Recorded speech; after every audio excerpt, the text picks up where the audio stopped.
এই অবসানটা এই সময়টাকে আমাদের ধরে রাখতে হবে। যদি আমরা একটা ভালো নির্বাচন করতে পারি, সেই নির্বাচনের মধ্যে জনগণের প্রতিনিধিকে নিয়ে আসতে পারি, তাহলে আমাদের সমস্যার কিছু সমাধান হবে।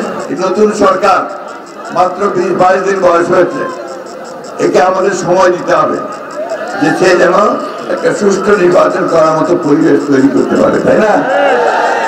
আগে ভাগে বেশি কথা বলা ঠিক হবে না। আমরা দীর্ঘ 15-16 বছর লড়াই করেছি, তাই না? হাসিনার বিরুদ্ধে লড়াই করেছি তো। আপনাদের এখানে খুব কম লোক আছে যার বিরুদ্ধে মামলা হয় নাই, হয়েছে না? কোর্টে যেতে হয়েছে, এখানে মারা গেছে লোকে, এখানে আপনারা মামলায় কোর্টে যেতে অস্থির হয়ে গেছেন, সেই অবস্থার অবসান হয়েছে, তাই না?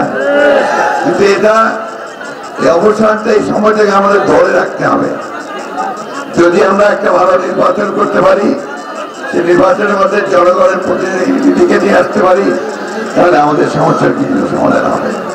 প্রিয় বন্ধুগণ, আরেকটা কথা আমাদের মনে রাখতে হবে যে আজকে এই বিজয়কে, ছাত্র জনতার যে বিজয়, সেই বিজয়কে নস্যাৎ করার জন্য একটা মহল কাজ করতে সচেতন হবে। আমাদের মধ্যে আবার বিভেদ সৃষ্টি করার চেষ্টা করছে। আমাদের কিছু কিছু লোকের নামে বিভিন্ন রকম কথা বলে পত্র পত্রিকায় বিএনপির ভাবমূর্তি নষ্ট করার চেষ্টা করছে।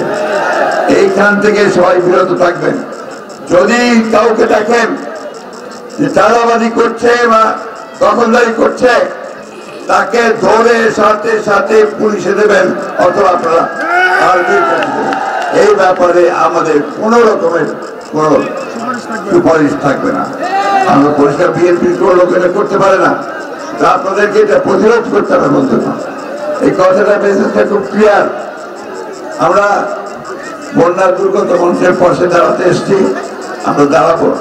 আরেকটা কথা আমি বলতে চাই, এই নতুন সরকার মাত্র 20-22 দিন বয়স হয়েছে, একে আমাদের সময় দিতে হবে যে সে যেন একটা সুষ্ঠু নির্বাচন করার মতো পরিবেশ তৈরি করতে পারে, তাই না? আগে ভাগে বেশি কথা বলা ঠিক হবে না। সমস্ত রাজনৈতিক দলগুলোর সঙ্গে আলোচনা করে আমরা গিয়েছিলাম, আমরা বলেছি যে আলোচনা করে বসে সকলে যা চায় মানুষ, সেইভাবে একটা নির্বাচনের ব্যবস্থা করতে হবে। কিন্তু দ্রুত তার সঙ্গে জনগণের যে দাবি, জনগণের প্রতিনিধির হাতে ক্ষমতা তুলে দিতে হবে।